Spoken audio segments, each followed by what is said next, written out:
quelle fréquence pour les newsletters? Alors, la newsletter, juste pour qu'on soit bien d'accord sur le sujet, c'est un email qu'on envoie avec de l'information. Et cette information, ça peut donc juste être une information qui va pas permettre qui va pas être applicable, hein. C'est une information sur, par exemple, le marché du e-learning, c'est une information, parce que la différence entre une information et une connaissance, c'est qu'une connaissance, on peut l'appliquer, alors qu'une information, non. Et donc, voilà, ça peut être simplement une information pour voilà, développer le sujet qu'on aborde sur son blog ou sa chaîne. Et après, ça peut être des astuces, des conseils, donc organisés en 2, 3, 4 points, enfin en plusieurs points. Et ça peut également être un mail qui renvoie vers une vidéo aussi, hein. Voilà, une newsletter, elle peut se décliner sous différents formats. Mais c'est vrai que historiquement et normalement, c'est pour transmettre une information. Et après, on va avoir l'email, mais avec un lien, donc qui renvoie vers une information, vers une vidéo, mais ça peut être vers un article ou ça peut être vers une page de vente. Et en fonction de l'objectif de la newsletter, forcément la fréquence ne sera pas la même. Et moi, comment j'utilise les newsletters, c'est que pour moi, une newsletter informative, elle peut être hebdomadaire, c'est-à-dire qu'on peut en envoyer même plusieurs dans la semaine, 1, 2 ou 3 par semaine, pourquoi pas. Mais c'est pas quelque chose qu'on envoie quotidiennement, quoi. Après, je sais qu'il y en a qui le font, mais bon, moi je fais la différence, hein, entre information, connaissance et lien vers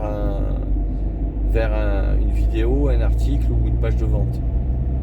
Donc en fait, ça dépend de l'objectif de l'email, hein. Et donc voilà, si c'est informatif, je pense que même une fois par semaine, ça suffit largement. En revanche, si ça participe à une campagne web marketing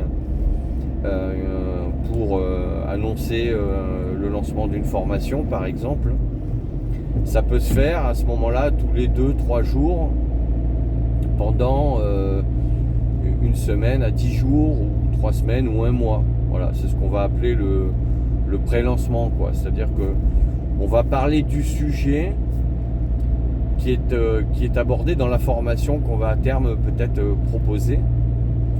Et donc on va envoyer comme ça une série d'emails. Et l'idéal, c'est d'envoyer donc déjà plus de 7 à 8 emails. Parce que bon, en marketing, on sait que pour qu'une personne passe à l'action pour acheter un produit, il faut qu'elle ait été au moins contactée minimum de 7 fois. Bon, ça c'est des statistiques, hein, mais après, moi je pense que c'est plus le fait d'adhérer à un écosystème, à ton personal branding, voilà, que c'est plus long. Mais on va dire que voilà, si tu fais des newsletters et que tu commences à t'inscrire dans un pré-lancement, c'est tous les 2-3 jours pendant une semaine, 2 ou 3 semaines. Alors peut-être un mois ça me semble long quand même. Mais voilà, je pense que ça c'est pas mal. Et après, dès que tu envoies ton dernier email avec le lien vers ta page de vente pour proposer ta formation, à partir de là, tu vas envoyer un email tous les jours pendant toute la durée durant laquelle tu vas laisser l'accès aux inscriptions à ta formation. Et on va dire 5 jours par exemple, si tu laisses tes inscriptions ouvertes pendant 5 jours, ben, tu vas envoyer 5 emails en tout à raison d'un par jour. Donc voilà au niveau des fréquences, mais encore une fois, voilà, ça dépend de l'objet, en fait, de ce que tu transmets comme info. Voilà, une newsletter informative, tu peux en faire juste une par semaine, ça suffit. Si tu veux en faire tous les jours, à mon avis, ça va fatiguer ton esprit, quoi. Et puis, pour moi, si tu transmets de l'information, il faut qu'il y ait du contenu. Donc là, tu as même les gros blogs, en général, ils font des newsletters, c'est même mensuel, tu vois, ou tous les 15 jours. Donc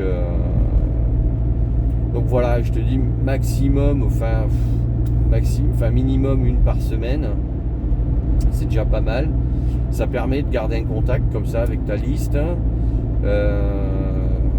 Et après, voilà, si tu commences à enclencher dans une campagne web marketing pour préparer un lancement, c'est tous les 2-3 jours.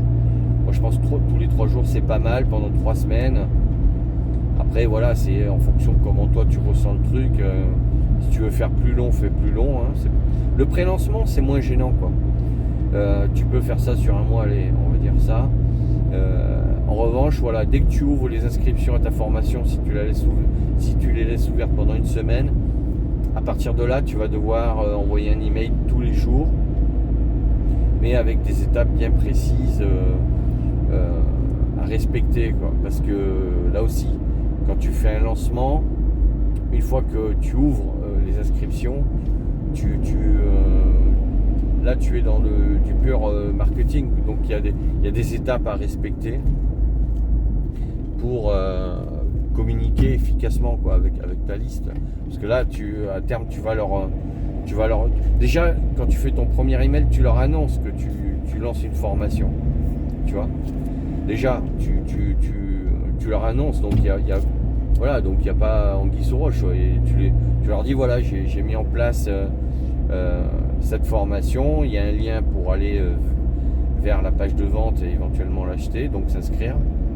Et comme au préalable, dans ton pré-lancement, tu auras envoyé un email tous les 2-3 jours, tu auras déjà la dernière semaine commencé à annoncer que tu prépares quelque chose, tu vois. Donc si tu veux, tu pars pas de zéro, toi, c'est pas de but en blanc, tiens j'ai ouvert une formation. Non, le pré-lancement, tu commences à préparer ta liste à quelque chose qui va arriver, que tu vas proposer. Tu parles de ce sujet-là sous forme donc d'email.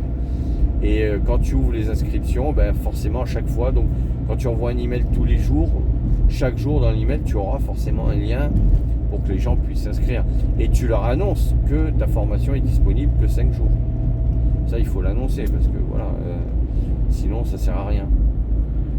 Et en général, ce qui se passe, c'est que tu vas avoir un pic d'inscription le premier jour.